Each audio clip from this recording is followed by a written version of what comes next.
identified an area of groundwater contamination near Baghurst Drive and Hendricks Road. The EPA is considering a plan to provide public water by extending the Schwenksville Borough Authority line that currently exists in Bavington Road.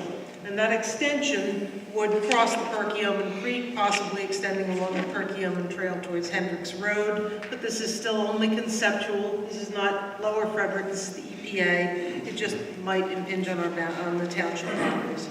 Last month, Value Engineering completed a review of parking along the public street at specific locations in Cedar Hill.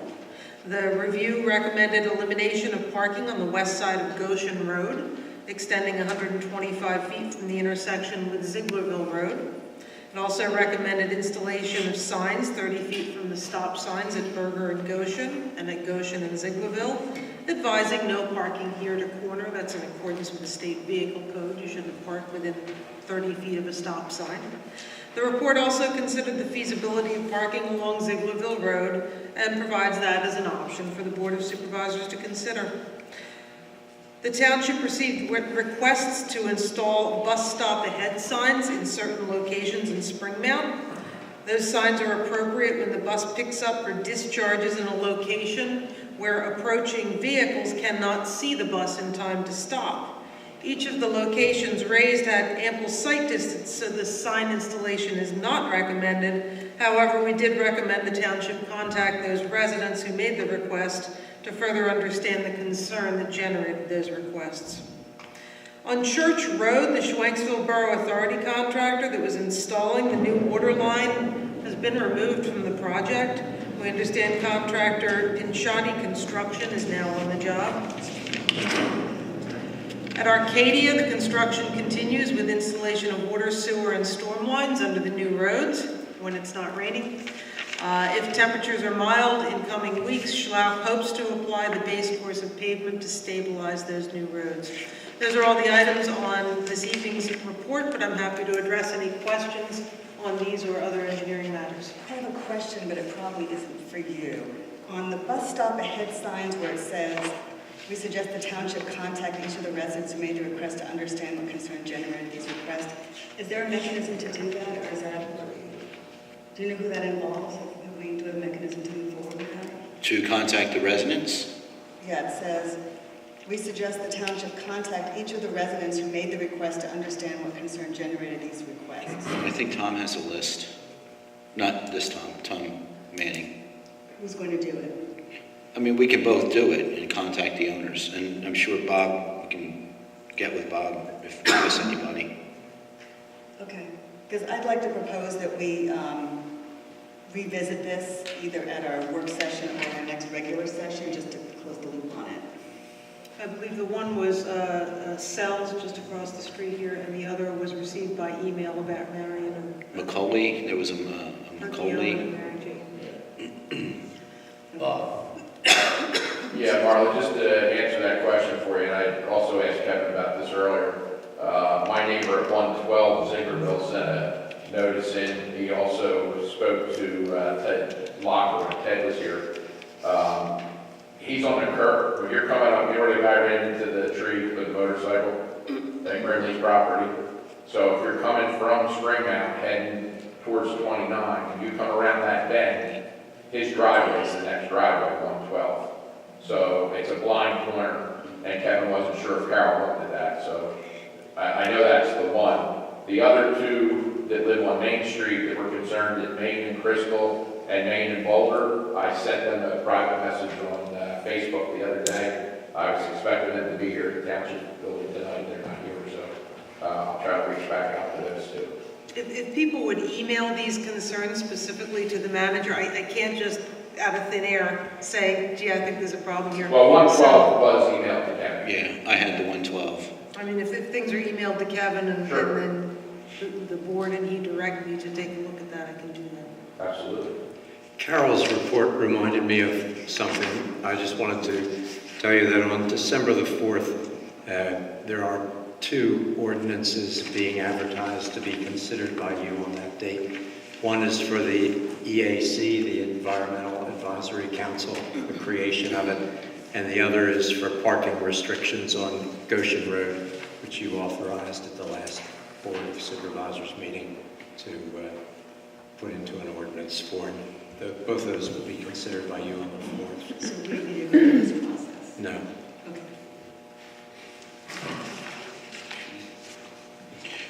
Is that everything, Carol? That's all I have, yes. Any questions for Thank you. Carol? Okay. Moving on, in your packet you have the... There's a question. Oh, sorry. That's all right, don't worry. Okay. Moving on to the police report, you have that in your packet. I didn't know if Megan had anything to expand upon. Good? Okay, all right. I have no public works report. Under my report in your packet, you'll see an invoice from Gannett Fleming for $3,135. That was for work in consideration with the wastewater treatment plant. Upon your advice, you did approve their invoice of last meeting of $20,000. However, that's being held until we resolve our noise issues at the plant. So I don't know if you wish to take the same action on this invoice for $3,135. Kevin, did you get something from Tommy? I did. Okay. I did. What was it? You want me to read that? Yes. Okay. And this is also on the website as well. Gannett Fleming, one of their affiliates is, I don't know if I have that with me. Okay. Yeah, one of their affiliates, their sound acoustics, was on site, and right now they are in the process of acquiring information from adjoining homeowners. They will take that information, analyze it, review it, and we should have something back from them within the next week or so.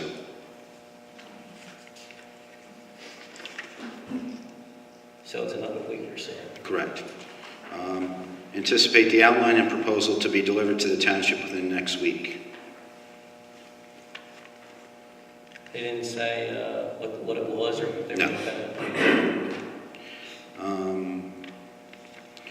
Well, in the second paragraph, appears that the higher pitched sound we are hearing is being generated by the mixers in each process tank and not the blowers.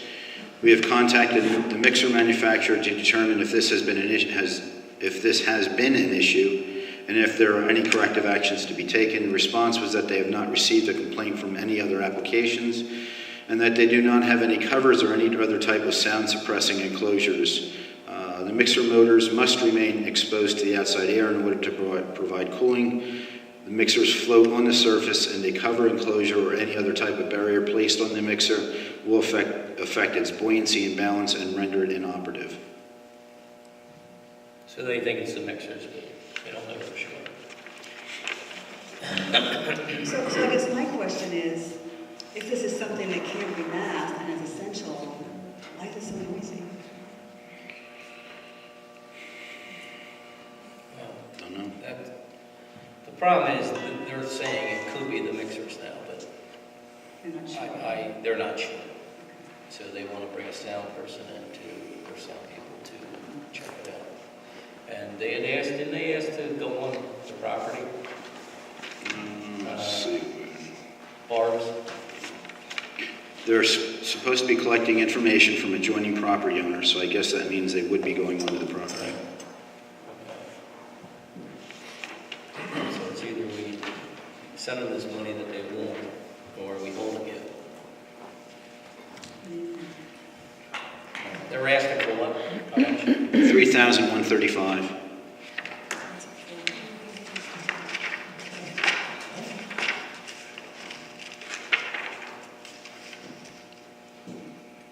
I think at the very least, we hold on to it until this proposal is offered. It gives us the opportunity to see what is suggested from them to fix this problem, and then we have the work session later this month to make a decision. I would agree. All right, so is there a motion then to table this invoice? So moved.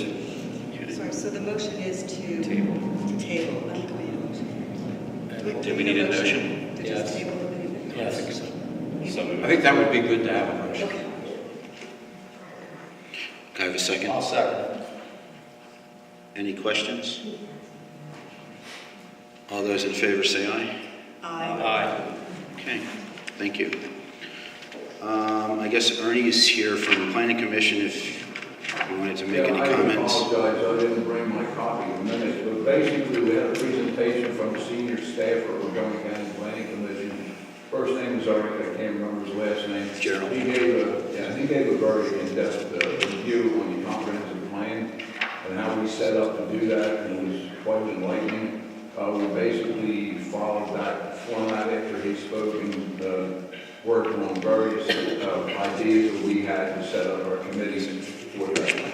Other than that, I think the meeting ended up with some general conversation, and that Barbara Coletti was interested in doing a bed and breakfast at her property adjacent to the township building, and we basically advised through letter to have her talk to our zoning officer. It is talked about in our zoning ordinances and to have to follow that criteria. So we ended the meeting a little bit earlier than we normally do. I think it was around 9 o'clock. Okay, Thank you. any questions for Ernie?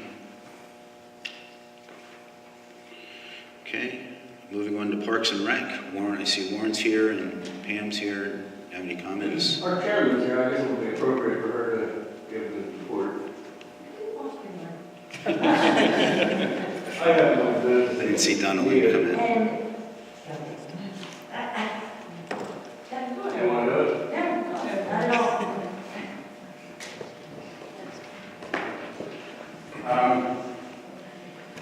Well, the big meeting on Monday, we just discussed how the hike went, the hike up Spring Mountain, which was very successful. We had a full,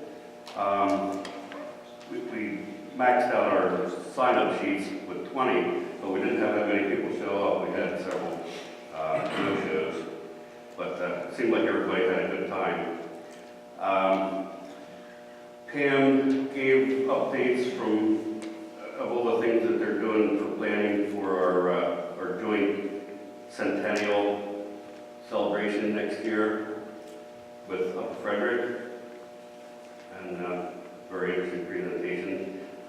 Did you want to say anything about it? No, just we're going to have a discussion about our role in Lower Frederick in the next working session at the end of this month. We have a few things, for example, they're talking about putting together a time capsule, and also, how we want to be involved as our township, representing our township specifically in the celebration. So we'll talk about that during the work session. And then we discussed we've been talking about a plan for redeveloping the CVS park. And Julia, our planner from Montgomery County, submitted a little sketch preliminary for ideas for us to bash about, which we did. Very incomplete, but not that much on it, but I guess we'll be talking about that in the future. And then I guess the other thing that we did was the benches that were donated to us from Bob Burns' fundraising project were delivered, and we just assembled them. A bunch of us from the park board assembled them over at the Township garage last weekend, and they're going to be taken to Clay Park. We've marked 2 places where they're going to be installed in the meadow. And yeah, that's about covered everything, right? And the other thing that I want to mention is I like the fact that you guys are bringing back doing the reports from the different departments. I think that was a popular thing at our meetings years ago when we used to do it regularly, when everybody gave their reports. And I remember when, I guess Bob decided that we were going to do away with that and have just the report given in and have the manager read them and put them up on the website to streamline the meeting. I can understand why you want to do that because of how some of these meetings go. But if you guys decide to put some of the other reports back, speaking just for myself, I would like to hear the police report and the road crew report and the treasurer's report like we did in the past. I don't know how anybody else thinks about that. Absolutely.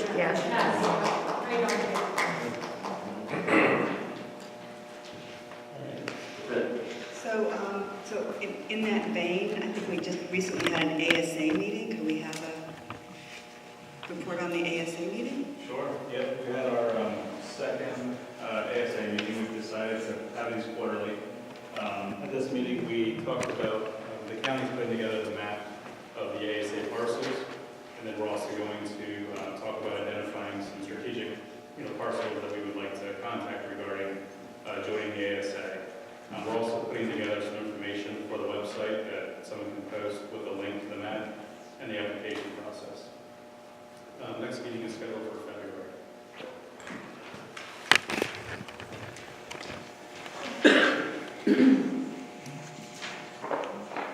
Okay. Moving on. Under old business, upcoming meetings, Planning Commission meets November 15th, 2018. Next Board of Supervisors workshop is November 27th, 2018. I don't think we have a date for traffic calming. I did include your minutes in the correspondence, Bob. Thank you. We did talk about sewer plant noise and where we are. As I said earlier, there is an update on the website. Thank you, Bonnie. Speed humps and spring mount. Is there any update or news on that? Before we do that, can I ask if you have a date or potential date for the budget meeting? Monday. Budget meeting, the public budget meeting? Oh, not yet. No. Okay.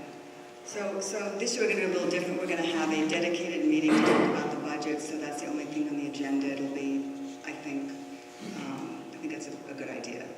So it'll be in November. I can't hear you. Sorry, I said, this year we're going to talk about the 2019 budget in a dedicated meeting. So it's not part of our regular agenda. It will be We did that last year, Marla, as well. Did we? We had No, I think it was part of the work session. No, we had a separate meeting. It was in the morning, I believe. Okay, well, I don't remember that. So we'll do that. We'll definitely do that again.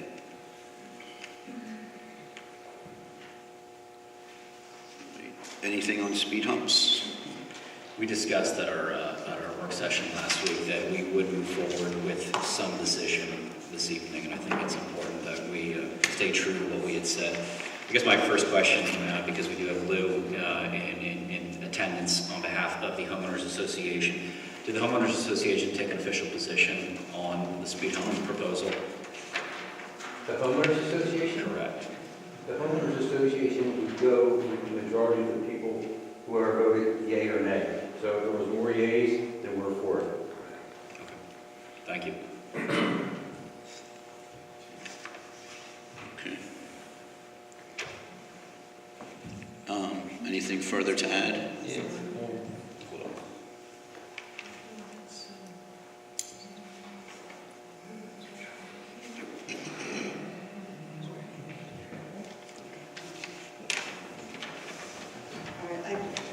I want to thank Carol and Crystal for, I guess it was a joint effort for putting together. They put together a little map where they marked where all the people who voted and what they voted. So green is yes and red is no. I just have a concern about where one of the speed humps is. It is surrounded by homes which have voted no. The other one is surrounded by homes which voted yes. So I just want to express a concern about the one of the two speed humps that may be unacceptable to the immediate neighbors. Okay.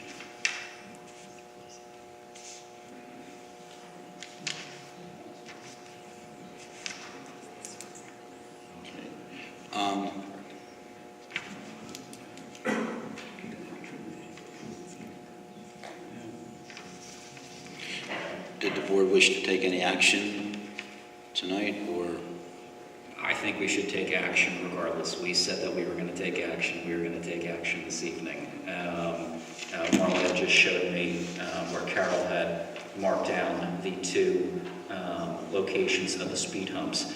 The one that indicated that it is closer to some yes houses, it might be a good idea for the board to take action on at least one speed hump in that location this evening, and then maybe get some further understanding from the resident or residents in the other area.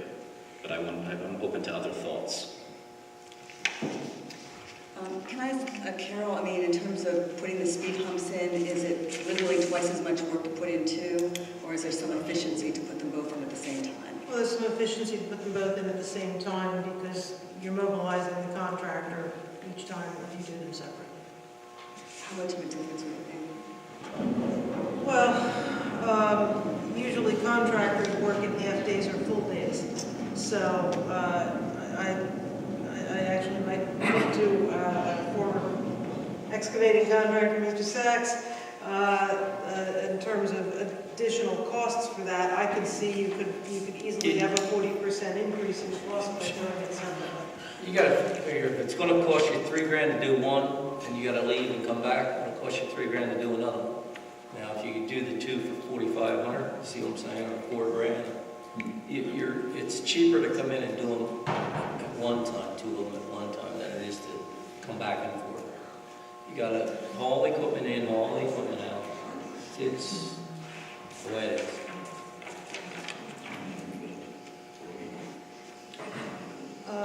I'm sorry, I should indicate what I just asked Carol, where the potential speed hump would be,